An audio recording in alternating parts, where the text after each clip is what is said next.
Gracias por Bueno, invitarnos. entonces, muchas gracias. Bueno, entonces, vamos a dar inicio al conversatorio. Entonces, las preguntas van dirigidas hacia los dos doctores y que quiera responder, pues responde, y que quiera añadir algo más o complementar, pues pueden hacerlo. Entonces, la primera pregunta es, ¿qué es la ley de residentes?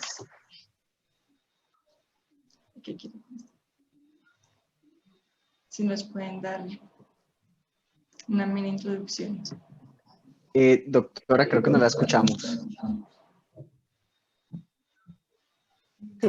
No sé si quieres comenzar con esta pregunta o, pues a grandes rasgos. ¿Sí? Digamos que pues esta fue una iniciativa que se venía trabajando desde hacía muchos años. Digamos, en muchos países del mundo, las actividades de los residentes pues son los médicos que están profundizando el conocimiento en una especialidad específica, que se llaman especializaciones médico-quirúrgicas. Entonces, las personas que están ampliando su formación en especialidades médico-quirúrgicas en muchas partes del mundo tienen un reconocimiento económico por las actividades que desempeñan.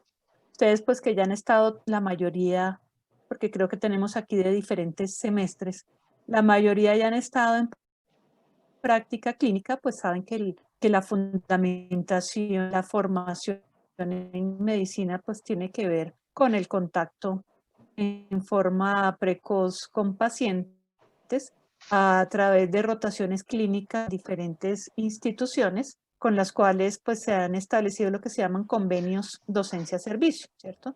Ustedes pueden rotar en esas instituciones a través de pues un contrato, digamos, formal.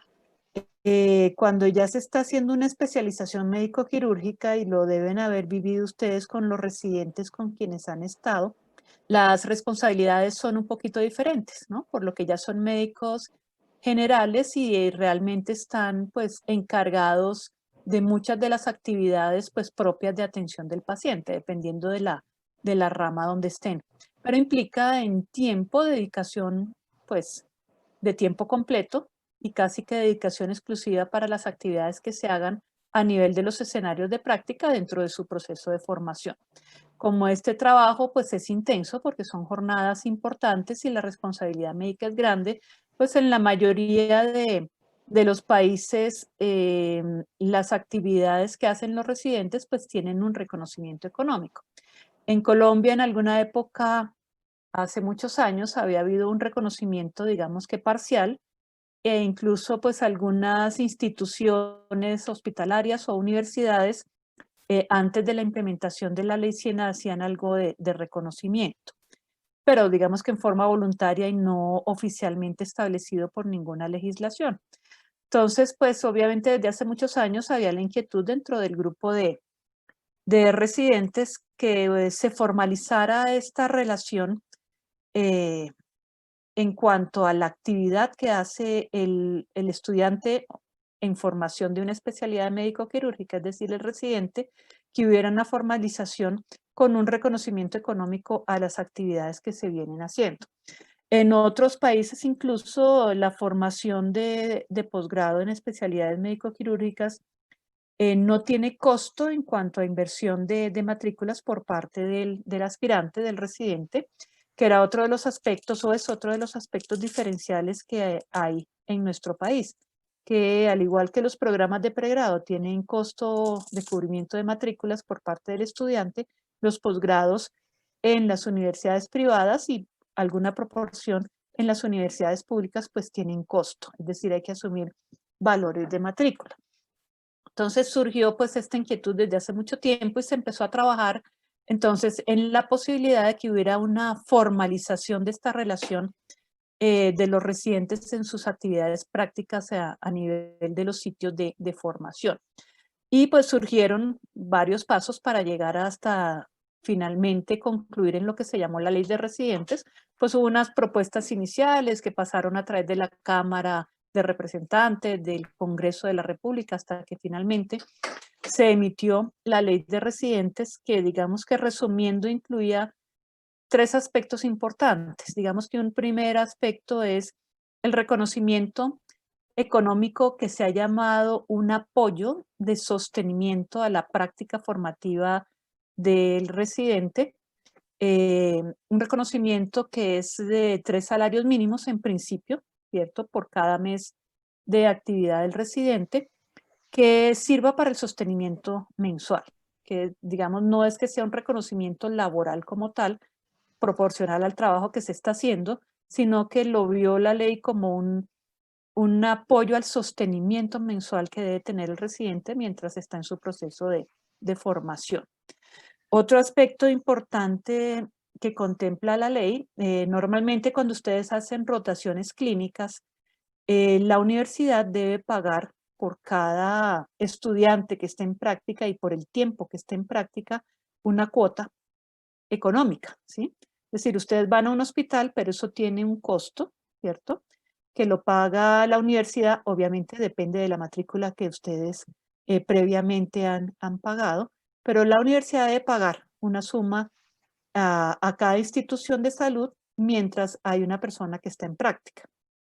Entonces la ley modificó parcialmente este aspecto en el sentido de que habla de que las instituciones de salud no recibirán contraprestación económica en dinero por las prácticas que estén realizando los estudiantes de posgrado, es decir, los residentes que están realizando alguna especialidad médico-quirúrgica.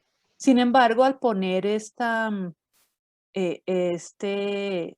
cláusula que habla de que no recibirán contraprestación en dinero, no eliminó la posibilidad de que las instituciones de salud reciban una contraprestación de otra forma, ¿cierto? Que puede ser en insumos, en equipos, en capacitación, tanto para el personal médico como para el personal administrativo de la institución, etcétera. Entonces, lo que se acordó con las diferentes instituciones de salud es que el mismo porcentaje del valor de la matrícula que previamente recibían en efectivo los hospitales lo van a recibir de otra forma. ¿La forma cuál es? Pues como negocie cada institución de salud con la universidad a través de lo que se llaman los convenios docencia-servicio. La mayoría pues está solicitando equipos, capacitación, tanto en educación formal como no formal para el personal.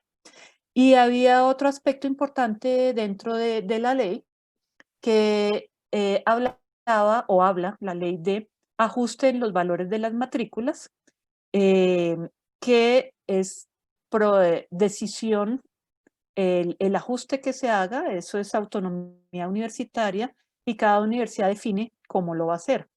Digamos que hasta la fecha lo que nos ha solicitado el ministerio es que cada universidad debió enviar una información en la cual demuestre cómo invierte el valor de la matrícula de cada semestre de un residente, peso a peso, cómo es la inversión de esa matrícula, que justifique que el valor de la matrícula sea ese, ¿sí?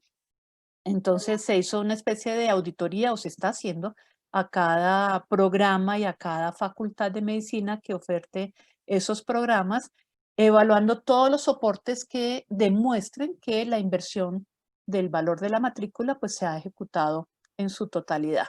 ¿Esto con qué fin? Pues de confirmar realmente si ese debe ser el costo de una matrícula o debe hacerse algún tipo de modificación.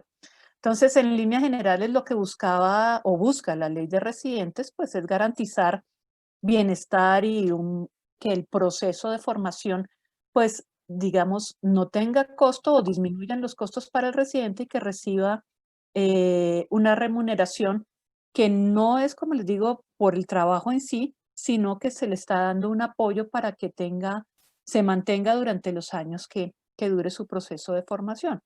Como ustedes saben, ya un residente pues es un médico que probablemente, a diferencia de ustedes, pues ya tiene una serie de compromisos diferentes, muchas veces familia, responsabilidades, pues porque está casado, porque tiene hijos, y esto implica pues que hay que hacer una inversión grande para poder hacer la residencia, porque es un tiempo que en teoría no se puede trabajar, es decir, se debe dedicar exclusivamente al proceso de formación, aunque algunos residentes a veces se ven abocados a la necesidad de trabajar en otra forma para lograr su sostenimiento, pero la idea es que puedan dedicarse plenamente a lo que pues, es el propósito, que es su formación en alguna especialidad y que no tengan la preocupación de ese aspecto económico que implica el sostenimiento mensual. No sé si quieres agregar alguna cosa, Miguel. No, yo creo que la doctora María Belén la resumió perfectamente. Esa acobija los aspectos más importantes de la ley. Creo que lo que toca muy bien sobre la parte de que esto no es un salario con todas las prestaciones de la ley. De hecho, en los principios de la ley, cuando pasó por la Cámara, la idea es que esto fuera como si fuera un trabajo, porque también hablábamos de que es bastante injusto que los residentes también trabajen 4 años. Las residencias van de 3 a 5 años, que son 3 a 5 años que pueden estar aportando para cesantías, pueden estar aportando para pensión, salud y pensión, que es súper importante. Cada vez esa meta de pensión se está corriendo cada vez más. Y más aún en nosotros, que no solamente tenemos una carrera de 6 años, o en las sabanas, donde tengo entendido, son 14, ¿cierto? 14, 7 años. O sea, son 7 años más 5 años. Si alguien quiere alguna quirúrgica, es su especialización. Pero bueno, creo que vamos por buen camino de haber cambiado la situación como estaban antes. Y bueno, los invito a que esto es un conversatorio, los que puedan poner su cámara, sería chévere poder ver con quiénes estamos dialogando y no tanto cuadrito negro. Y bueno, yo creo que podemos seguir la siguiente pregunta, no tendría mucho que añadir. Muchas gracias. Bueno, en cuanto a la implementación de los residentes, ¿ustedes han visto que ha disminuido el ingreso de residencias de los estudiantes? Curiosamente, no. ¿no? Digamos que ante la expectativa de la implementación de la ley, esta ley fue firmada en julio del año 2018 y tenía 2 años para ser implementada, ¿cierto? Esto significaba que a partir del 1 de julio del 2020, pues ya debería estar funcionando plenamente la ley de residentes. Notamos sí que previo a la implementación, es decir, antes de julio del 2020, hubo un poco de disminución a partir de la aprobación de la ley. Esto fue a mitad del 2018, tal vez lo que fue 2018-2 y 2019, el primer semestre, hubo una reducción, pero muy poca, o la sentimos así en la universidad, en cuanto a solicitudes, pero curiosamente este año hubo muchísimas más, ¿cierto? Y en este segundo semestre nosotros hicimos ahorita proceso de selección para comenzar el 1 de febrero del año entrante. Pensamos que iba a haber una reducción muy drástica, no por la ley de residentes, sino por la situación que estamos viviendo de la pandemia, que ha habido necesidad de ajustar muchos procesos. Obviamente siguen los residentes en hospitales, pero no se han cumplido en algunos casos, pues, las competencias que tocaba en ese momento, porque, qué sé yo, si yo estoy en consulta externa y está cerrada la consulta externa, pues no estoy viendo lo que me toca. Estoy aprendiendo mucho de COVID y a resolver situaciones de pandemia y otras cosas que también son importantes, obviamente, pero tal vez lo que tenía destinado a hacer en este momento no lo pude cumplir como estaba pensado. Entonces nos ha tocado hacer ajustes en la organización de rotaciones, pasar de un año para otro, mover de aquí para allá, de un sitio a otro, tratando de ajustar que puedan pues continuar desarrollando su proceso en forma adecuada. Pero teniendo en cuenta eso y el temor que de todos modos hay por muchas personas de asistir a los hospitales, que pues obviamente los médicos en formación y quienes estaban aspirando pues también lo tienen, porque es una situación que nos tiene pues, primero al comienzo era de preocupación, ya un poco menos, pero también es una situación incierta hasta cierto punto porque no sabemos cuánto tiempo vamos a estar en esta situación.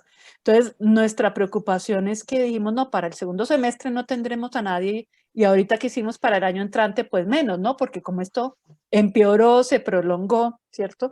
No va a haber nadie y curiosamente se nos dispararon las inscripciones en forma impresionante. Porque preocupante porque ustedes saben que los cupos de residencia son pocos, ¿sí? Nosotros abrimos inscripciones para 17 programas, ¿sí?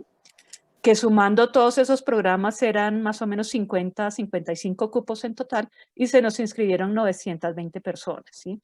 Entonces esto preocupa, obviamente, porque hacer un proceso de selección sabiendo que todos tienen la ilusión de quedar, todos tienen la ilusión de entrar, que muy probablemente están en igualdad de condiciones, porque aquí no podemos decir que porque uno sacó 3.85 en el examen, el otro 3.82 y quedó el de 3.85, el otro no es bueno, ¿cierto? Todos son buenos, todos tienen muchas posibilidades y están en igualdad de condiciones. Entonces le duele uno que para un programa como el de medicina interna se nos presenten 220 y entren 6, ¿sí? Eso nos llamó mucho la atención. Obviamente la oferta de cupos en el país es muy poca para el número de aspirantes, del número de que salen como médicos generales, pues obviamente en la situación actual, pues la mayoría se quiere especializar. O sea, se cae su peso que pues obviamente todos trabajamos al comienzo como médicos generales un tiempo, pero llega un punto en que se hace necesario entrar a una especialidad. Entonces la preocupación grande es que los cupos a nivel nacional pues obviamente son muy pocos para toda la gente que se quiere formar.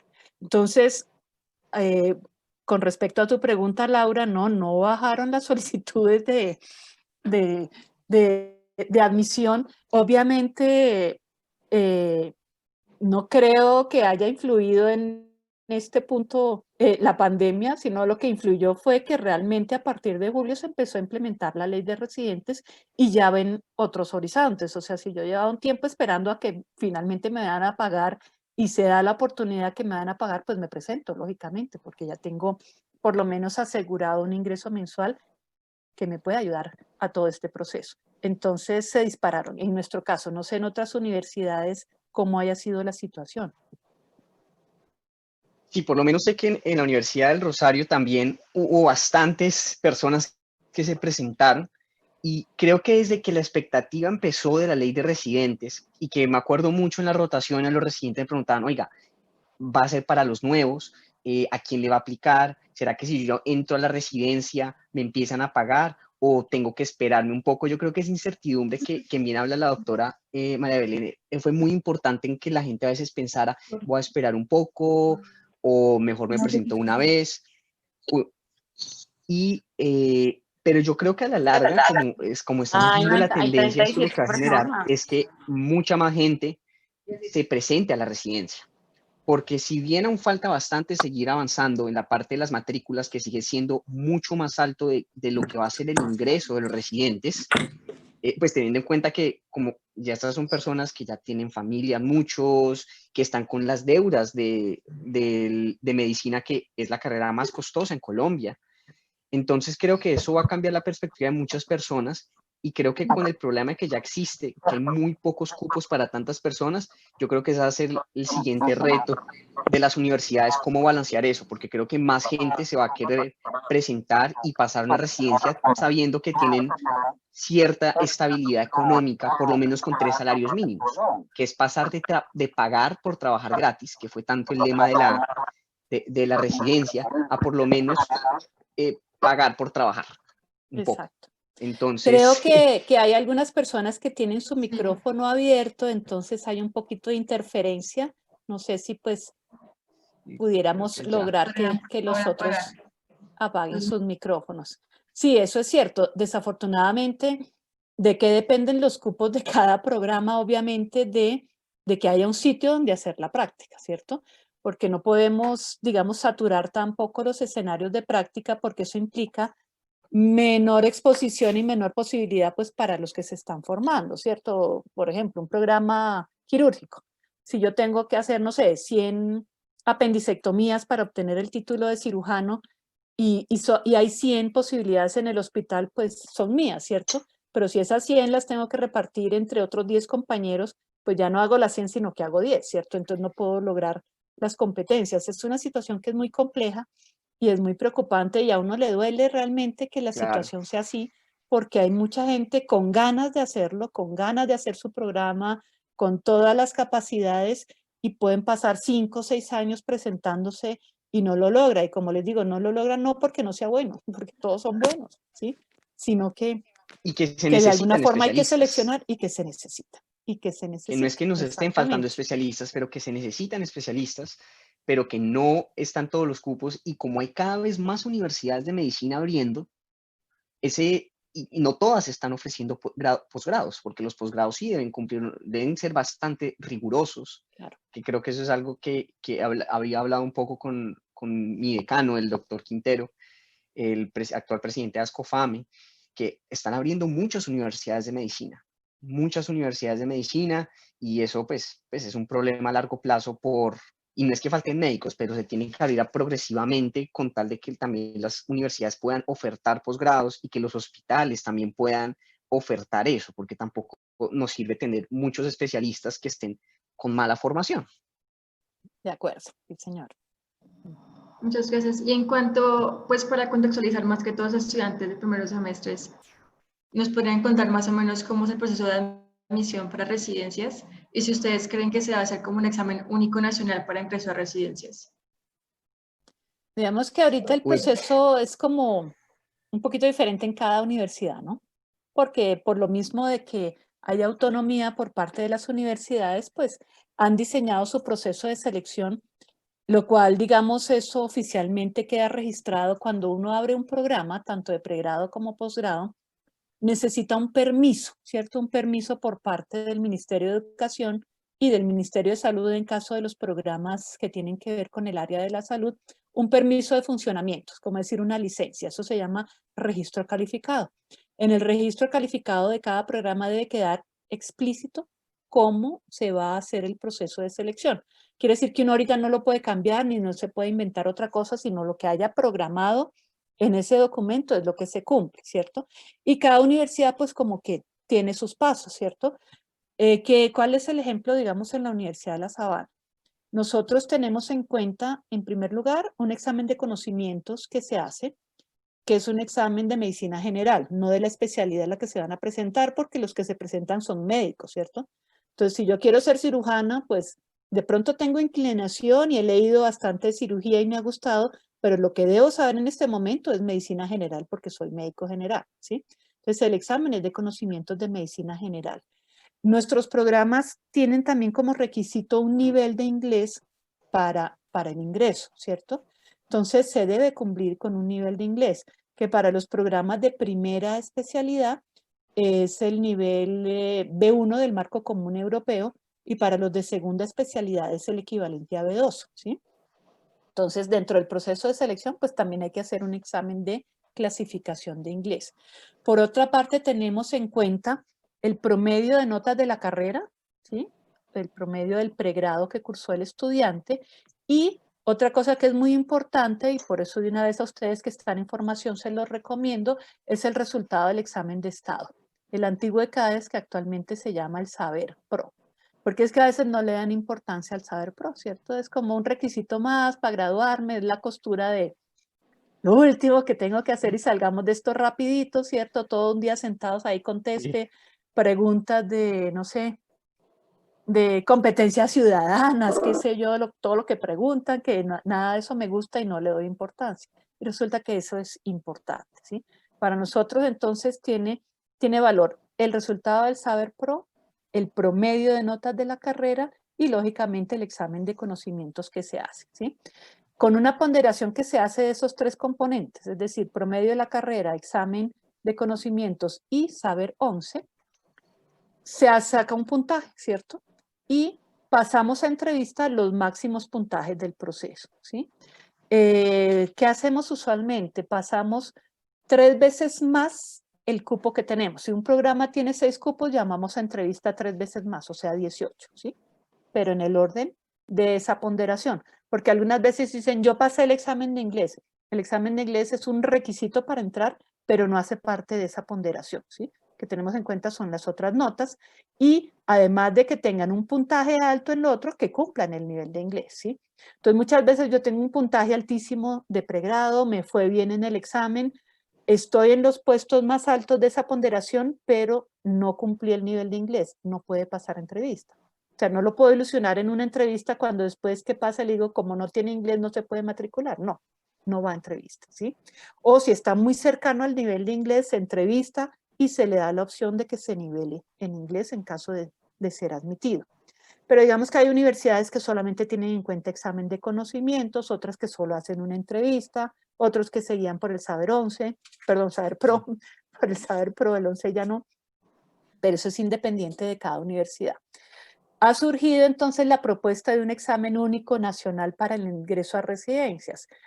Digamos que no lo veo tan fácil, salvo pues que a través de múltiples reuniones se llegue a un consenso con todas las universidades que modifiquen su proceso de selección y sea ese el examen único. Sin embargo, para nosotros tiene mucha importancia, de todos modos, que además de haber obtenido un buen puntaje en ese examen de conocimientos, haga una buena entrevista.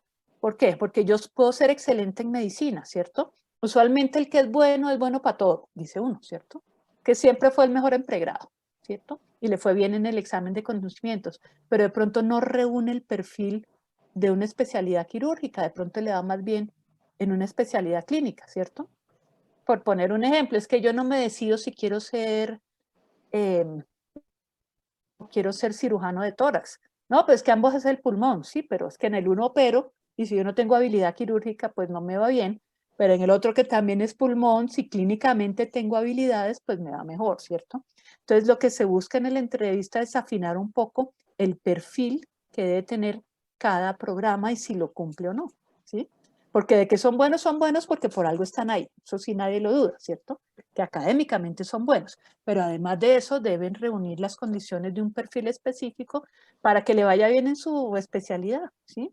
Y no que de pronto a mitad de camino digan, ¿saben qué? Yo quería operar y aquí estoy viendo puro paciente, no, me cambio. No, pues perdió el tiempo, ¿sí? Y no se trata de eso. No sé, en otras universidades, no sé, Miguel, ¿cuál es la experiencia del Rosario en cuanto al proceso de selección y a esta Sí, posibilidad del examen único nacional? la verdad es que sí, como bien lo dice, cada universidad tiene su particularidad. En algunas universidades dan ciertos, como dicen, en esa ponderación, ese puntaje, a veces dan unos puntos extra por ser egresado de esas universidades.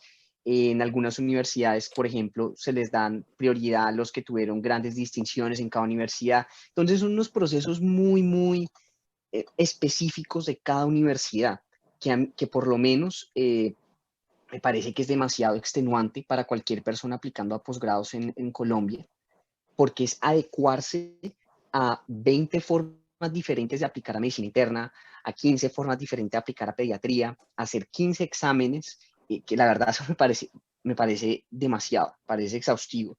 Además que cada examen no es un examen general, cada examen tiene su particularidad o tienen sus enfoques, donde algunas universidades son mucho más clínicas, otras universidades, por ejemplo, tienen mucho más, por ejemplo, nuestra Universidad del Rosario tiene un enfoque bastante de genética, de ciencias básicas, y que además de eso tiene una sección de que esa es la especialidad a la que uno aplica. Entonces, me preparo de una forma para presentarme a la Sabana, pero me tengo que preparar de una forma diferente para presentarme al Rosario y estudiar de una manera diferente para presentarme a la Nacional o a la Universidad de Antioquia, que por ejemplo son dos ejemplos de universidades que solamente con examen. Pero entonces, creo que es bastante complicado y hay gente que dice, bueno, solo voy a estudiar para la Universidad de Antioquia y se dedica a estudiar a eso, pero que esa persona esté preparada para presentarse a otra universidad, de pronto no está tan preparada porque no está enfocado a lo que puedan preguntar o al examen o lo que el examen se enfoca. A mí sí me parecería bastante bueno que existiese un examen único. El problema es que las universidades tendrían que acordar cuáles son las competencias que deben evaluar este examen, pero considero que, no sé, doctora, que aunque el examen pondere diferente en cada universidad, un examen único con el que uno puede hacer esa carta de presentación para presentarse a diferentes universidades, creo que podría ser una manera de poder uno facilitar presentarse a las diferentes Claro. universidades. Lo digo, por ejemplo, hablando en este momento me encuentro haciendo los STEPS para las residencias médicas aquí en Estados Unidos. Con eso, uno en teoría puede aplicar A y cualquier ser cosa. candidato a cualquier cosa, a donde uno quiera. De ahí que uno lo reciban, bueno, pues depende de muchas cosas. Pero por lo menos eso de lo que es el examen es algo estandarizado donde ecualizan a todo el mundo. Por este examen todos pasan y creo que se podría evitar un problema enorme que se habla bastante y es la filtración de los exámenes. Es la filtración y que esto es un problema también muy grande, que a veces que hay algunas instituciones que tienen ciertas famas, que no puedo afirmar ni de nombres, pero que tienen ciertas famas de que filtran exámenes, que obviamente no serían las instituciones mismas, pero existe el riesgo que cada universidad es completamente autónoma y esos exámenes son 10 instituciones diferentes que podrían, se pueden filtrar los exámenes, y creo que eso genera un poco de inseguridad. De pronto, un ente individual externo a todas las universidades que ponga un examen general para todos podría ser una medida bastante buena para que la gente pueda optar por presentarse a diferentes universidades, a diferentes programas. No, y le facilita el proceso a todas las universidades. Cada 6 meses nos toca estar Cada haciendo examen es mucho. exámenes, y si se hace uno a nombre de todos, pues ahorraría costos, tiempo. Claro, lo que tú dices es cierto, cada universidad tendría que ver entonces cómo pondera ese resultado frente a los otros requisitos que tiene cada universidad. Pero sí puede facilitar. Respetándose la autonomía universitaria. Una universidad le puede dar 50, otra 70, otra 80, otra puede ser solo el único requisito. De pronto hacer alguna distinción de ese examen en privadas públicas, de pronto por lo que las públicas usualmente es el único requisito del examen. A veces tienden a hacerlo con unos estándares diferentes, pero pues yo creo que eventualmente podría hablarse de eso, porque creo que el proceso me parece extenuante. Viendo a mis compañeros, me estoy preparando hoy para la Colombia, luego tengo que estudiar para la del Bosque. No, o sea, me parece un poco desorganizado.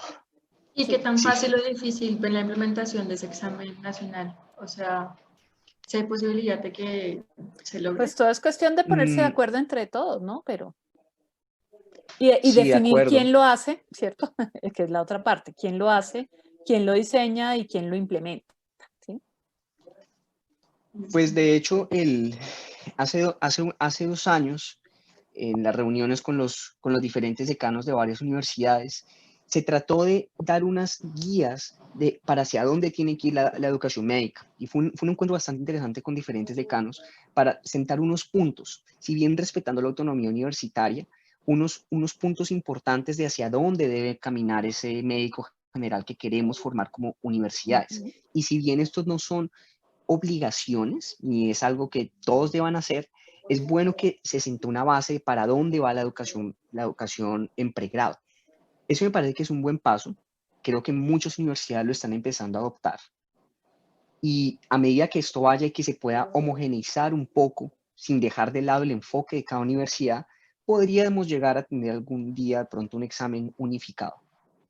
Así es, sí, señor. Muchas gracias. Entonces, la siguiente pregunta es, ¿qué opina que son los beneficiarios de la ley de residentes, sean especialidades básicas o primeras especialidades? Sí, primeras especialidades, no básicas, ¿no? Porque todas son primeras especialidades, complejas. Sí, todas. eso bastante pensaban, como, oiga, pero ¿por qué si les van a pagar a los de dermatos, si les van a pagar o solo a los de medicina interna? Mira, la verdad es que creo que todo proyecto que trate de transformar lo que ya se volvió regla es bastante difícil. Nosotros yo me acuerdo cuando yo entré a pregrado, ya todos nuestros compañeros decían, bueno, yo no voy a trabajar por 5 años, entonces tengo que ver cómo voy a pagar para vivir esos 5 años, de pronto no voy a vivir fuera de mi casa, voy a ver con mis papás. Entonces tú empiezas, tu mente es, voy a pagar por trabajar gratis 5, 3 años, 6 años. Entonces, eso que está tan metido en nosotros y que estaba tan incrustado en los residentes mismos, cambiarlo en ley es bastante difícil. Entonces, inicialmente, claro, la idea es que todos deberían ser pagos, pero a veces el que mucho abarca, poco aprieta. Y esto era un proyecto que iba a transformar una injusticia de casi más de 20, 30 años. Entonces, nosotros pensamos que para que tuviera más viabilidad el proyecto de ley y que pudiese ser financiado, consideramos que teníamos que atajar primero las primeras especialidades y luego buscar, una vez esto ya sea una ley que esté funcionando, poder modificar o poder sugerir que también se hagan las segundas especialidades. Pero pensamos que de pronto metiendo las dos podría caerse el proyecto por la magnitud del mismo, la verdad. pero completamente de acuerdo, deben ser pagos también eventualmente, o sea, esto no se acaba acá. También hay algo y es que a veces en las segundas especialidades, digamos, por cuestión de horarios y porque no muchas tienen turnos, algunas sí, pero no todas, ¿cierto? Hay más posibilidad de pronto de tener la opción de trabajar durante esa segunda formación, ¿sí? Me explico, yo soy internista y quiero hacer nefrología, es muy probable que no me toque hacer turnos o de pronto estoy en disponibilidad, pero no en turno presencial, ¿sí? Y tengo posibilidad de vincularme incluso a esa misma institución donde estoy haciendo el programa en calidad de internista, obviamente no de nefrólogo ni de su especialista, ¿cierto? Puedo tener esa posibilidad. De hecho, algunos programas lo ofrecen. Si usted está haciendo la especialización en neumología, se vincula con nosotros a hacer turnos o hacer consulta a los sábados o qué sé yo, o consulta en horario extra al de la formación y tiene una remuneración. Entonces es más fácil por horarios que una segunda especialización pueda tener la opción de trabajar frente a una primera, ¿cierto? Y además la carga, digamos, asistencial y por créditos y por compromisos de formación es mucho mayor en una primera que en una segunda especialidad, ¿sí? No es que la segunda sea relajada, pero sí hay la opción de que hay más espacios y que sí tienen esa posibilidad de pronto de trabajar, ¿sí? Hay algunas segundas o terceras especialidades que son, entre comillas, becadas, no, pero sí como parcialmente subsidiadas por algunas entidades, ¿no? Yo tengo en mi institución un internista, pero me hace falta el neumólogo, yo lo ayudo para que se vaya, haga 2 años de neumología y vuelva con el compromiso de que regrese a la institución a trabajar 10 años o qué sé yo, ¿sí? A veces hay como más facilidades, pero lógicamente pues el derecho es para todos, ¿sí? Debería ser para todos, pero pues sí, entre 5.200 residentes, no me acuerdo el pico ahorita que hay, Sí, incluidos más. en la ley de residentes, si le sumamos las segundas especialidades, probablemente hubiera sido más difícil. Sí, eso es cierto. Y hasta el momento, ¿cómo han percibido el pago a los residentes desde que se ha implementado la ley de residentes? La implementación ha sido Sí, muy eso ha sido difícil, complicado. muy difícil por muchos aspectos. A mi modo de ver, pues que me ha tocado sufrirla estos meses de junio para acá. Bueno, digamos que después de la aprobación de la ley hubo algunos decretos reglamentarios, algunas resoluciones que fueron, digamos, como ajustando algunas cosas que no eran tan claras en la ley, ¿cierto? Digamos que al comienzo, cuando empezó a hablarse de la ley de residentes, incluso antes de la aprobación, pues existía el concepto de que el residente iba a ser contratado por la institución de salud donde está haciendo su programa, iba a ser contratado por esa institución y esa institución le pagaba, ¿cierto? Luego se dijo que pagaba la institución, pero de una plata que provenía de nivel central, del ADRES, del ministerio, etcétera, incluso en ese momento no se sabía de dónde iban a salir los recursos, pero que la Los plata fondos. le llegaba al hospital y el hospital le pagaba al residente. Entonces hubo siempre un poquito de demora en aprobación y eso porque pues obviamente las instituciones de salud se cuestionaban, bueno, si no me llega esa plata que de algún lado se supone que me van a mandar, pues, y yo tengo contratada a una persona, pues tengo que cumplirle con sus pagos y con todas las prestaciones de ley. Entonces hubo al comienzo dificultad en ese aspecto porque los hospitales, base de cada programa, es decir, la institución de salud en la cual se desarrolla la mayor parte de un programa, ¿cierto? Tenían que pues estar de acuerdo con lo que proponía la ley en la que se iban a meter, ¿cierto? Entonces algunas instituciones de salud se frenaron y dijeron, no, yo no me comprometo, ¿sí? Porque no sé de dónde va a salir la plata, por ejemplo, ¿cierto? Y por otra parte, además, como la ley implicaba que ya no recibieran esa contraprestación económica los hospitales, algunos empezaron también a tambalear, ¿cómo así que voy a tener el residente, pero no me dan lo que me daban antes por tener al residente aquí y eso vale? El estar alguno de ustedes en un proceso de formación en una institución de salud le cuesta a la institución, porque hay más consumo de recursos, ¿cierto? O sea, el hecho de tener, aunque ayuden muchísimo y en el papel del residente ayudan en el 100% de las actividades, ¿cierto? Pero a la institución le cuesta tener un residente. Por eso es que se paga a la institución. Entonces se frenaron también un poquito al punto que tocó que en esos convenios que hay entre las instituciones de educación superior y de salud se firmara una cláusula especial, un otro sí, donde quedara absolutamente claro que ya la institución no iba a recibir esa contraprestación en dinero que recibía previamente. Y eso demoró también parte de la implementación, ¿cierto? Luego, cuando ya dicen, bueno, a partir del 1 de julio esto arranca, porque arranca, ¿cierto? Porque es la fecha límite. Ya habían pasado 2 años y prácticamente el ministerio no nos había dado ninguna directriz de cómo iba a ser esa implementación. Empezaron a aclarar las resoluciones a finales del año pasado y a comienzos de este año, porque primero salió la 059, luego la 1052, luego la 1053, y cada una reemplazaba a la otra o complementaba a la otra. Y se fueron aclarando las cosas, pero prácticamente en mayo, junio, claro de lo que debíamos hacer como instituciones de educación superior, que era establecer un contrato, ¿cierto? Un contrato que iba a ser firmado por 3 partes, por el hospital, por la universidad y por el residente. Pero entonces hubo necesidad de diseñar los contratos. El ministerio dio unas directrices y nos dio como un formato sobre el cual cada universidad trabajó y cada hospital puso sus condiciones. Entonces vivimos 2 o 3 meses que era de cambios porque yo hacía mi minuta del contrato, pero es que yo tengo 6 hospitales bases diferentes, entonces a este le gustó, pero este le quitó, este le añadió, este lo devolvió, y entre jurídica de la universidad y jurídica del hospital, pues era ir y venir hasta que logramos ajustar las minutas, luego firmen todos, ¿cierto? Esa parte, pues finalmente nos pareció que era fácil, pero el ministerio se inventó un sistema de registro de información que yo creo que van a tener que ir ajustando sobre la marcha porque ha sido muy complejo y muy dispendioso, ¿sí?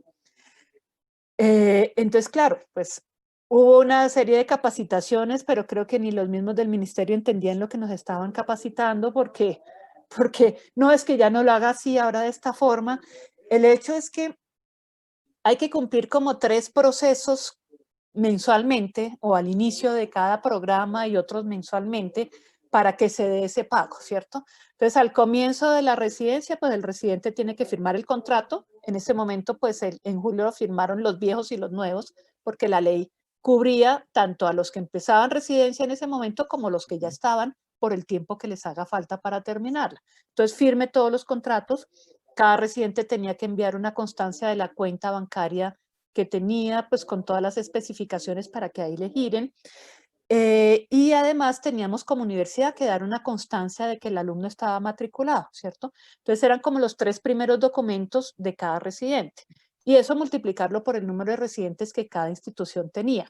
Pero al ministerio le llegaron entonces 5.200 por 3 veces, ¿cierto? O sea, 16.000 documentos que eran contrato, cuenta bancaria y constancia de matrícula de 5.000 y pico de residentes, multiplicado por 3 porque son 3 papeles, que ellos inventaron que cada papelito, en vez de que uno mande el PDF con el nombre de fulanito de tal, no es con un código, ¿cierto?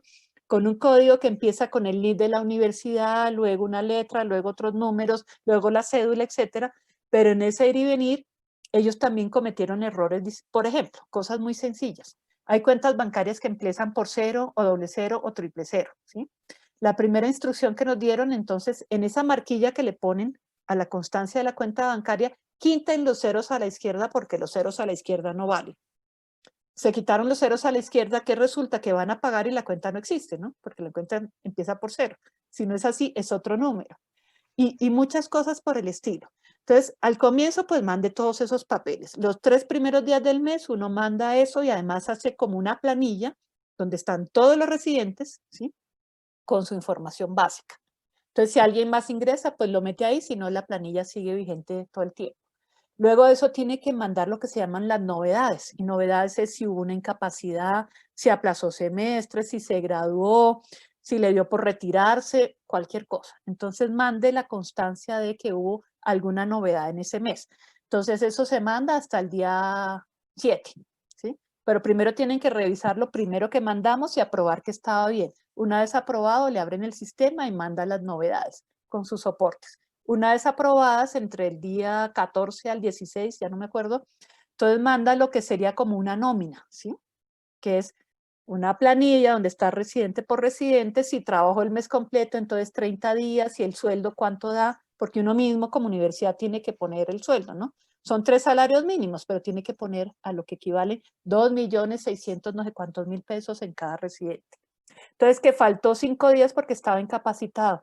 Entonces, los 2 primeros días no se los descuenta, pero 3 sí, entonces lo pone, trabajó 27 días, entonces ya no gana 2.600.000, sino 2.300.000. Pero todo eso hay que hacerlo mensualmente, ¿sí? Y esto lo revisan ellos por 5.000 y pico de veces, ¿cierto? Porque es revise, revise, revise.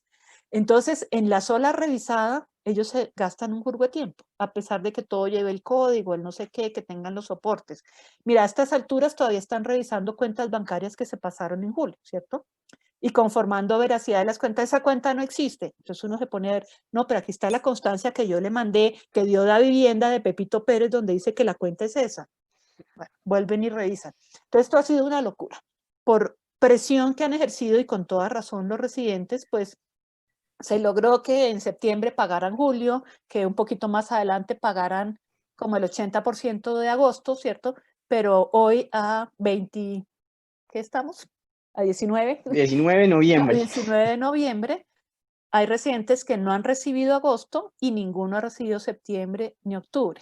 Noviembre, octubre, no ha recibido septiembre. Octubre lo debe recibir a partir del 24 de noviembre, pero pues eso ya la semana entrante. O sea que a la semana entrante habrá gente que le deben 3 meses, ¿sí? Entonces, ha sido muy difícil y lo que sucede es que además nosotros como universidad revisamos y mandamos información. Luego como ministerio vuelven y revisan. Luego la ADRES cuando le llega eso vuelve y revisa. Entonces la revisión de la revisión de la revisión de la revisión de esa nómina y finalmente terminaron pagando julio y agosto, pero sin revisar completamente. Entonces ahora como no habían revisado, no, pero es que en julio estuvo incapacitado, yo le pagué el mes completo. Entonces, que vuelva y haga tal trámite, es un reproceso terrible. Se supone que en estos primeros 4 meses iban a ajustar todo, pero no ha sido así. Ya nos advirtieron que a partir de diciembre pues se cumplen en esas fechas precisas y que si algo quedó mal, se queda para el mes siguiente. Y lo que sí van a hacer, que me parece lo más adecuado, es que, por ejemplo, si la información de la universidad X quedó con un error, ¿cierto? Devolvían todo el proceso y si eran 100 residentes, no el error de un residente, sino devolvían lo de 100 y se atrasaba el pago de 100. Ahora simplemente van a individualizar. Entonces, si la información de 99 está bien, a esos 99 le pagan y retrasan el pago del que tiene alguna inconsistencia. Que es más lógico porque es que se perjudicaban algunos. Entonces, si ya ellos van haciendo como paquetes, grupos para pagar. Entonces, le vamos a pagar estos 100, luego estos 500. Pero entonces, si en esos 500 había un error, lo echaban para atrás y esos 500 ya quedaban en la cola. Entonces, quedaban en el puesto número 4.700 porque ya los otros estaban por delante. Entonces era terrible, ya cuando estaban ilusionados que ahora sí me van a pagar, porque en unos cuadros que nos mandan dicen ya está todo el día, se proyecta giro para el 10 de octubre. Listo, el 10 de octubre estaba proyectado el giro de agosto y de septiembre. Y todos ilusionados el 10 de octubre y el 10, el 11, el 12, el 13, pasaron todos los días y nunca llegó. Y eso pues no tiene sentido. Previo a la implementación de la ley de residente, no sé si ustedes saben que por la ley 100 había una especie de beca a crédito que se le daba a los residentes, que eran 2 salarios mensuales, pero que se pagaban trimestralmente. Al implementarse la ley de 100, la ley de residentes a partir del 1 de julio, moría el subsidio, la beca a crédito de ley 100, ¿cierto? Entonces había gente que físicamente vivía con los 2 salarios que tenía a través de ley 100 y que le cortaron el chorro el 1 de julio, pero entonces no le llegó residentes en julio, ni en agosto, ni en septiembre, ni en octubre. Entonces 4 o 5 meses que están en el aire porque su fuente de ingresos murió, ¿sí? Entonces ha sido muy compleja la implementación, con muchos errores, con muchas dificultades, obviamente errores de todas las partes. Tenemos errores por cuenta de la universidad, errores por cuenta del ADRES, errores por el ministerio, errores por la dificultad del proceso que se inventaron, pero los perjudicados en últimas pues son los residentes, que es lo que no ha debido suceder. Y todo porque en los 2 años que había para hacer la implementación, se dejó todo para el final, como pasa siempre en todos los procesos. Pero si todos estos ajustes se hubieran hecho en el curso de los 2 años que tuvieron para hacer la implementación, pues obviamente el 1 de julio todo hubiera arrancado como debe ser, ¿no? Pero pues no ha sido así, no ha sido fácil. Y lastimosamente también el cambio de gobierno, afectó, pero sí, sin duda alguna es una falta de respeto con los residentes lo que sucedió, que aún no han recibido el pago, y lo de la beca crédito fue algo terrible. Amigos pidiéndole a sus compañeros, a sus amigos, porque no tenían para vivir. O sea, si antes no tenían, porque la beca crédito tampoco no es que funcionara, pues era algo de dinero. Quedarse sin eso sí fue algo bastante problemático. Y bueno, y también muchas universidades han sido bastante diligentes con hacerlo, entonces luego empiezan los estudiantes que si es culpa de la universidad, que la universidad no está mandando los papeles, y a veces los residentes es entendible el enojo que sientan hacia la universidad porque No, piensan que de la universidad es hecho, la que no está pasando los papeles. recibimos derecho de Realmente petición es todos los días, los ya van derechos de peticiones clásicos. varias tutelas, la de ANIR, las individuales, todas, pues obviamente uno contesta todo, ¿sí? Pues demostrando que ha hecho los procesos en la medida en que se los han mandado. Es un proceso muy, muy complejo, muy difícil. Y es entendible que esto es algo nuevo que se está haciendo y que toma tiempo en ver qué funciona, qué no funciona, pero no tendría que hacerse sobre la marcha de que decir ya van a pagar e inventar un nuevo sistema de pago, porque esto es algo nuevo, es algo bastante denso y grande, que básicamente lo querían crear, que todo funcionara y empezar a pagar en julio. Y todos los residentes esperando a que en julio les pagaran. La gente que aplazó porque desde antes de julio ya se había anunciado que se iba a, que les iban a pagar en julio. Pero sí, ojalá ahora sí lo puedan regular de mejor manera. Pues esperemos, ¿no? En teoría siempre va a ser mes vencido, ¿no? Mes vencido y hacia la tercera semana del siguiente mes. O sea, julio han debido pagar la tercera semana de agosto, agosto la tercera de septiembre y así sucesivamente. Yo no sé si llegue un punto ahorita en que paguen los 3 meses al tiempo, que sería el ideal, y ponerse al día y arrancar como debe ser, pero pues esperar. ¿Y al pagar a los residentes cambia algo el trato a ellos o la responsabilidad legal que tengan con los pacientes? Ojo que responsabilidad legal tienen todos con o sin ley de residentes porque ya son médicos, ¿cierto? Sí. Esa responsabilidad legal no se pierde. Como no es un contrato laboral, ¿cierto? Que es lo que hemos aclarado, si no es un contrato de apoyo, de sostenimiento en la práctica formativa, pues digamos que no hay una dependencia laboral con la institución de salud. En ese sentido, pues no tienen por qué cambiar las funciones que previamente ya realizaba el residente, ¿cierto? Que son las mismas. ¿Que cuáles son? Pues eso todo siempre queda consignado en lo que se llaman los planes de práctica formativas, que son unos anexos que se hacen para cada rotación entre la institución de salud y la institución de educación superior, donde está claramente especificado cuántas horas a la semana trabaja, que sus turnos son cada cuántos días, que el horario es de 7 a 5 o qué sé yo, ¿cierto? Eso ya todo está estipulado y no tiene por qué cambiar, ¿cierto? Porque la dificultad es que algunas instituciones de salud se han interpretado mal. Entonces, no, pues como ahora le pagamos, bueno, primero el hospital no le está pagando o le va a pagar el ADRE, ¿cierto? Entonces usted no es el que paga, ¿sí? Tampoco tienen por qué cambiar las condiciones que previamente están establecidas en unos documentos, que su horario es este, ¿cierto?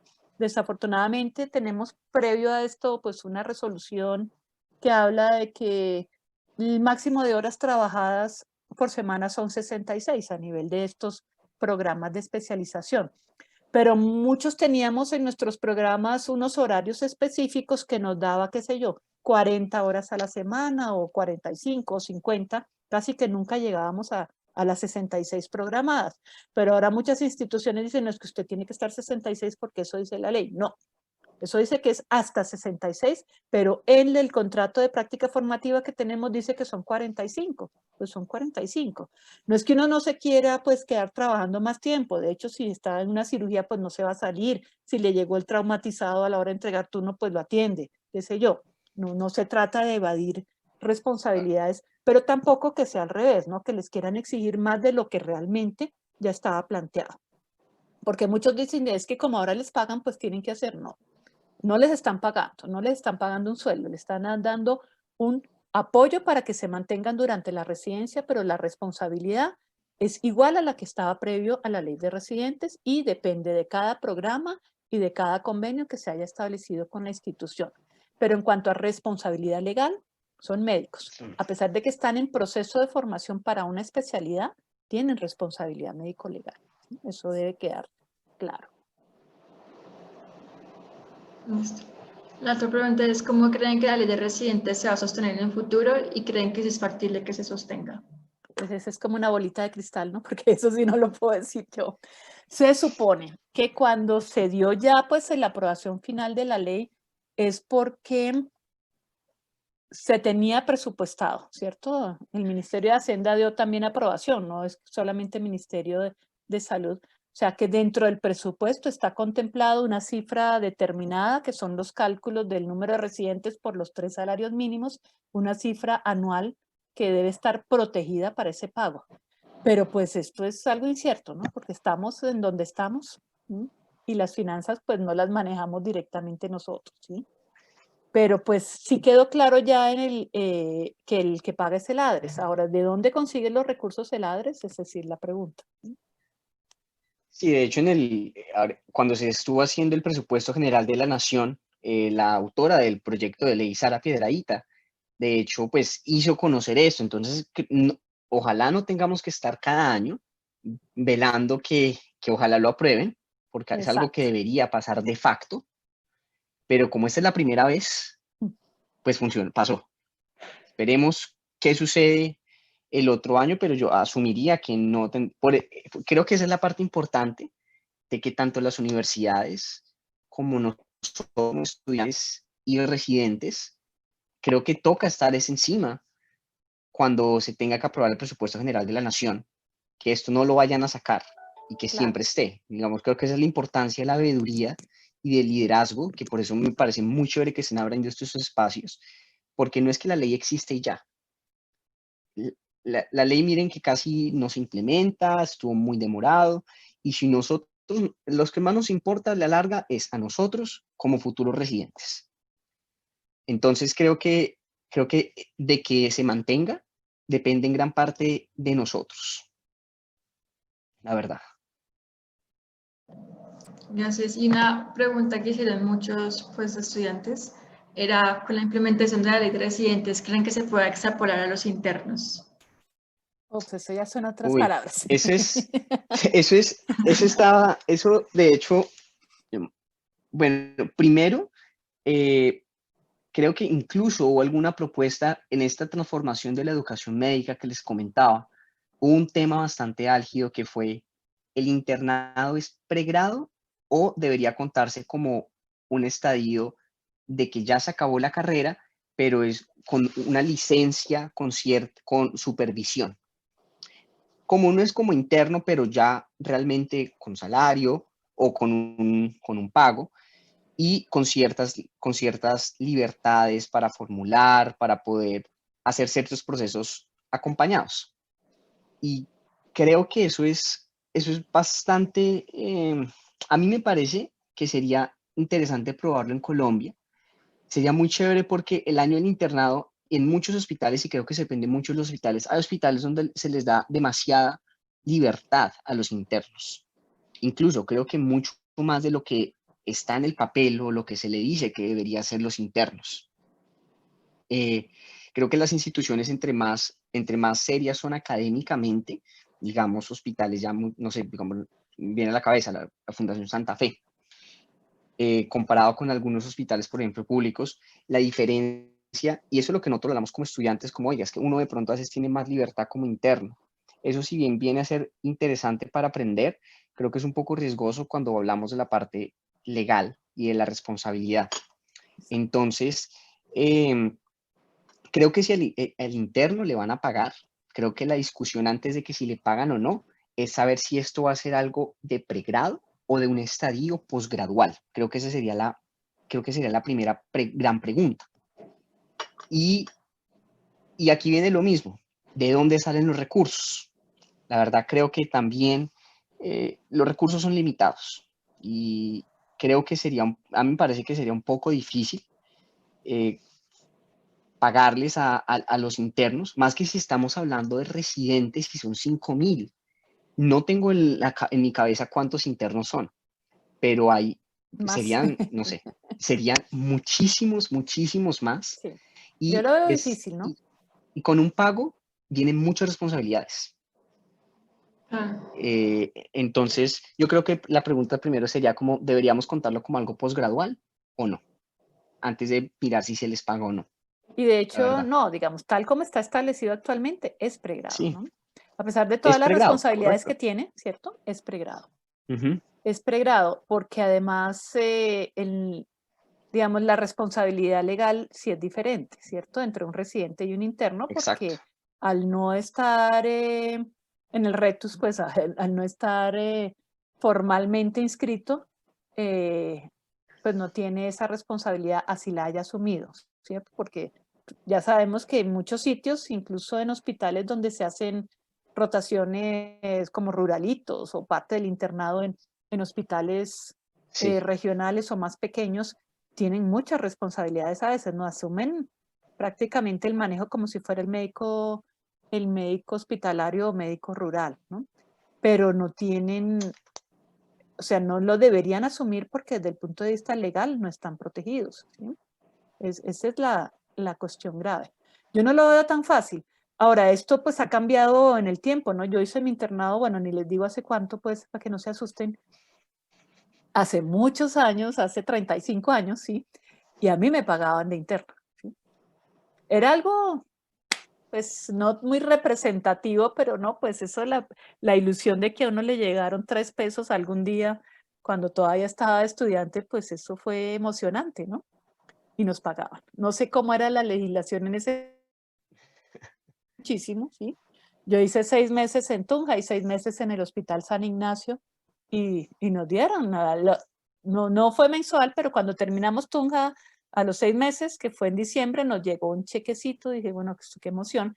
Y luego, mientras estuvimos 6 meses en San Ignacio, mensualmente nos dieron un pago, nos pagaban como internos. Eso después cambió, ¿no? Creo que desde antes de la ley 100 sí. ya había cambiado, pero nos pagaban. Yo Pero creo que es mirar no lo veo también, tan velar, fácil. no se pago, pero sí condiciones mínimas y bienestar. Hay universidades que he conocido compañeros de otras universidades de otras áreas que no son Bogotá. Lo que pasa es que en Bogotá tendemos a ser un poco, Bogotá es muy diferente a las universidades de otras ciudades. Serio, y hay muchos compañeros que las condiciones en las que están en sus internados son, o sea, no hay bienestar. Y creo que el bienestar sí debe ser una prioridad porque el interno juega un rol bastante importante también en cualquier hospital. Ahora, todo esto de estas condiciones de bienestar, pues sí están reglamentadas, que no se cumplen, ¿no? Pero sí están Sí, reglamentadas y con respecto a los horarios también, ¿no? Es decir, los turnos no pueden ser más de 12 horas y en esas 12 horas se incluir una hora de descanso, que ustedes lo han vivido y no se cumple, ¿cierto? Y que debe haber preturno y posturno, pero entonces en ciertos sitios, como no sea sinvergüenza, yo trabajaba 48 horas continuas y así es. y nunca me fui a dormir y cómo así que 12 horas y se tiene que ir. Sí, pero pues es cuestión también de socialización de procesos y de cultura en general, o sea, no es que, no, que ahora no quieran trabajar o no quieran hacer, sino que hay ciertas normas que hay que cumplir. ¿Y por qué se puso ese límite de 12 horas? Por seguridad del paciente, ¿no? Porque después de 12 horas de trabajo continuo, uno no está en capacidades plenas para atender bien a un paciente. Entonces, es por el riesgo que implica la atención, por eso se puso, no porque sean vagos o cualquier otra cosa, sino porque pues es por riesgo, es por seguridad del paciente. Pero sí, a veces es difícil que todas estas condiciones de bienestar las Sí, las cumplan a cumplan. cabalidad. Sí, señor. bueno, si tengan tiempo para responder dos preguntas que hay en el chat. Si quieres, se las leo. Dice la Vale. primera, entiendo el punto de que cada universidad tendrá que dar un reporte de cómo se invierte el costo de la matrícula, peso a peso. Sin embargo, permite la autonomía universitaria que las matrículas aumenten de precio para justificar la manutención para residentes. Pero la manutención no depende de la universidad, ¿no? O sea, el apoyo a la práctica o los 3 salarios mínimos que va a recibir el residente, pues son de otro origen, ¿sí? Em, obviamente hay que ajustar los costos, porque pues esa era la idea, pero también depende de esas negociaciones que se hagan con cada institución de salud, ¿cierto? Porque si me pide Y eso lo piden es por porcentaje. Hay instituciones que dicen el 80% del valor de la matrícula es para el hospital, ¿sí? En pregrado también, o sea, por todas las rotaciones que ustedes hacen, los hospitales reciben contraprestación, ¿sí? Y los profesores pago, porque a los de pregrado sí se les autoriza el pago. Entonces, depende de que haya un equilibrio entre lo uno y lo otro, ¿sí? Esa es la idea. Obviamente, si las universidades tienen autonomía en aumentar costos, digamos que no para los alumnos viejos más allá del IPC, ¿sí? Pero para las cortes nuevas pueden poner la tarifa que quiera la universidad, ¿sí? Eso sí es cierto. Pero pues se trata de que sea pues dentro de todo lo razonable, y yo entiendo, porque es que para efectos prácticos ahorita, para muchos programas, pues el hecho de recibir 3 salarios mínimos se convierte que esos 3 por 6 meses se equivalen al valor de la matrícula. Entonces, entra por un lado y sale por el otro, ¿cierto? Pero bueno, por lo menos hay algo que están recibiendo. Pero sí, hay que, la decisión, digamos, de cuánto debe reajustar cada facultad, pues lo hace el ministerio una vez haya verificado la totalidad de los soportes que haya recibido de cada universidad, ¿sí? Sí, Es el paso en que cuanto a falta eso, dentro de toda la ajá. implementación. Ujú. En cuanto a eso, es lo que estaba hablando la doctora y que por lo menos sé, el conocimiento de la Universidad del Rosario, lo que están empezando a hacer es reevaluar qué ítems o qué cosas pueden empezar a quitar para que esa matrícula pueda empezar a disminuir, qué costos pueden quitar. Ujú. Y que pues realmente creo que porque las universidades tienen toda la autonomía desde que no se excedan de ciertos porcentajes anuales para aumentar, porque pues todo aumenta, ¿no? O sea, es ineludible que no podemos decir que porque existe la ley de residentes, la matrícula que existe en el momento del residente va a mantenerse estable. Todas las universidades tienen muchos costos. Mantener un estudiante en una universidad es costoso, las plataformas, todo cuesta. Entonces, las universidades, la idea y el objetivo que están tratando de tener los decanos es cortar hasta que tengan lo mínimo Ujú. para que, el residente sea más que ganancia para la universidad, porque algunos programas incluso se van a pérdidas que sean es para nombre de la universidad y para contribuir al país, más allá de que tengan un excedente, porque el residente no es que haga rica la universidad, y es algo que mucha gente a veces piensa. El residente, las residencias no les dejan mucho dinero a las universidades, contrario a lo que muchos estudiantes piensan, que porque pagan 20 millones mensuales, que la universidad se está haciendo rica, para nada. De hecho, mucho de eso se va, un 80% a los hospitales, y lo que queda son costos de cada estudiante. Gracias. La siguiente pregunta es, con respecto a países como España que ya tienen implementado el pago residentes, ¿tienen algún conocimiento de cómo han resuelto los problemas que la doctora Belén mencionó? Y si es fácil limitar el sistema que ellos manejan. Lo que pasa es que ese soporte creo que allá, si no estoy mal, es estatal, ¿no? Tanto los costos en general de formación como el sostenimiento del residente. Pero pues había que explorarlo, ¿no? Claro que ya es potestad del ministerio, que en este caso es quien está, digamos, liderando todo el proceso de implementación. Sí, yo creo que esto fue un inicio, ¿no? Digamos que un buen Sí. inicio, diría yo, pero pues que está sujeto a muchos ajustes, ¿no? A ajustes a lo largo del camino, porque pues creo que todavía le falta mucho al proceso. Pues no te puedo responder respecto al este de España, pero te puedo hablar un poco de lo que he visto aquí del sistema estadounidense. Aquí, si bien tú firmas un contrato es con la institución o el hospital, porque aquí más allá de universidades, y aunque hay universidades que tienen hospitales, tu contrato es directo, es con el hospital. A ti te contrata formalmente el hospital, pero el dinero que te paga el hospital, si viene, es del Estado. Entonces, tú tienes un contrato directo con el hospital.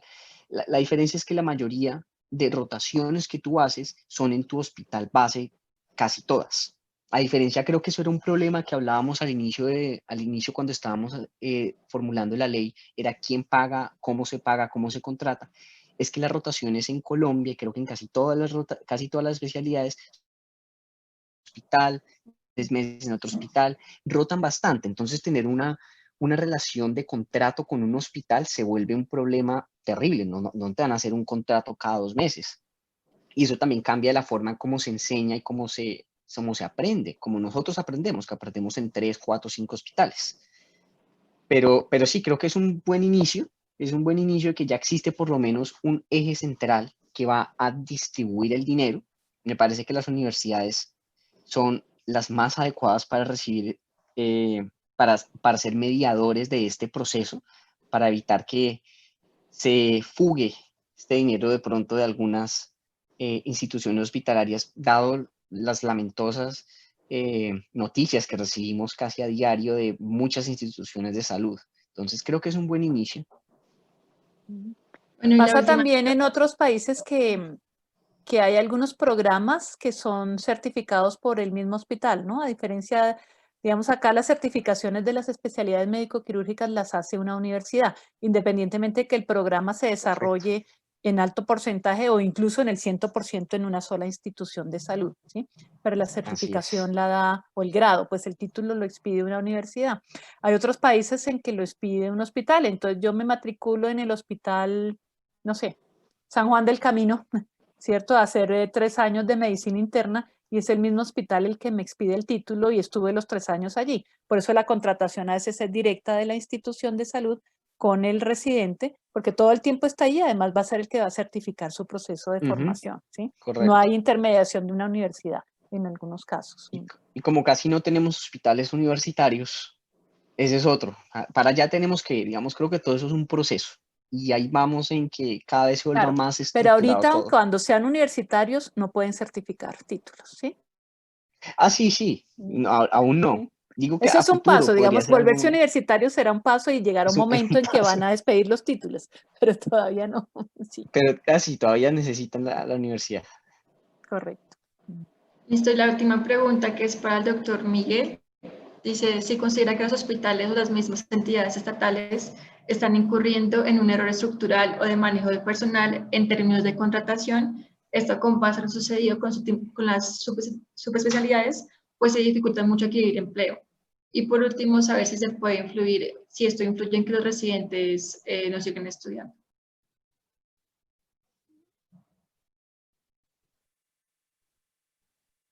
Me imagino que hace referencia al hecho que las subespecialidades no estén dentro de la ley. Veo allí que pregunta que hay dificultad para que contraten a subespecialistas, es lo que veo. Y lo Sí, otro es que también muchas veces la persona hace 2 o 3 especialidades, pero a veces no representa desde el punto de vista económico una diferencia grande. Me explico. A veces una institución contrata a un internista para que vea a los pacientes de neumología, ¿cierto? Frente a un neumólogo que también podría estar haciéndolo, ¿cierto?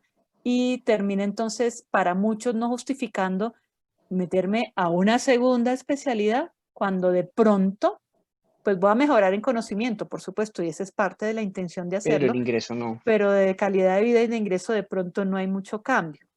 Y no sé si en contratación se refiere a que, pues, que la contratación actual de la mayoría de las instituciones de salud es a través de contratos, los mal llamados contratos de prestación de servicios, ¿no? Que pues Sí, implica pérdida de algunas prerrogativas con respecto a una contratación formal. No sé si es a eso que se refiere Santiago. sí, pues Santiago, yo sí creo que, como le dice la doctora, creo que eso puede de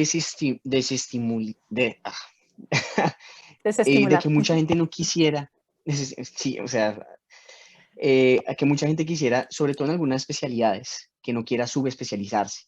Digamos, hay especializaciones clínicas que realmente la subespecialización es casi que necesaria para poder realizar ciertos procedimientos, por ejemplo, algunas subespecialidades quirúrgicas, cirugía cardiovascular, por ejemplo, que no, como cirujano general, no pueden contratar a un cirujano general para que haga ciertos procedimientos, pero sí puede llevar a que algunas personas no quieran subespecializarse, sobre todo por el hecho de que ahora no están pagas, o sea, son 2 años más de estudio, y también por el hecho de que, y esto es otro problema que creo que no es la discusión para tenerla ahora, la convalidación de las subespecialidades en otros países que las quieren realizar acá.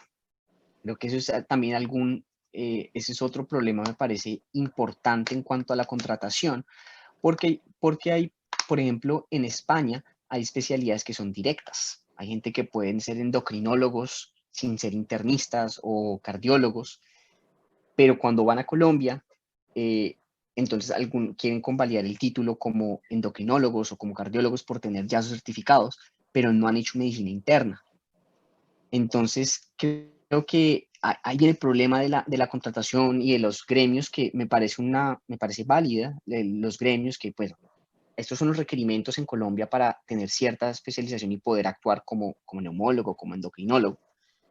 Pero el hecho que alguien venga con una especialización de 4 años en medicina interna puede generar esos conflictos. Y creo que en las subespecialidades creo que hay muchos conflictos en las contrataciones, porque ¿cómo les pagan? ¿Les pagan como internistas o les pagan ya como subespecialistas? Entonces yo, para que me quede en Colombia sin una subespecialidad, sí puedo saltar directo a una subespecialidad en otro país. Entonces creo que es otro tema, que no solo la parte de pago, pero también la parte de cómo manejar estas convalidaciones, sobre todo en algunas especialidades. Listo, y ya para finalizar, quisiera saber si tiene algún mensaje final para quienes estén escuchando la charla. Que estudien. No, que se preparen muy bien y bueno, no, que ustedes van a ser los claros beneficiarios de todo este proceso, ¿no? Porque en el momento en que ya estén haciendo sus programas de especialización, pues yo aspiro que todo esto esté tan bien organizado e implementado, pues que no vayan a tener ningún tropiezo como ha sucedido en estos meses, ¿no? Ustedes van a ser los beneficiarios directos de todo este proceso. Yo les quisiera decir que ustedes, ya por el hecho de que estemos hablando el día de hoy de ley de residentes y de pago a los residentes y de la forma de contratación y de qué va a pasar con los subespecialistas, ya de por sí ustedes son una generación completamente nueva. Tampoco soy tan viejo, somos una generación nueva de médicos.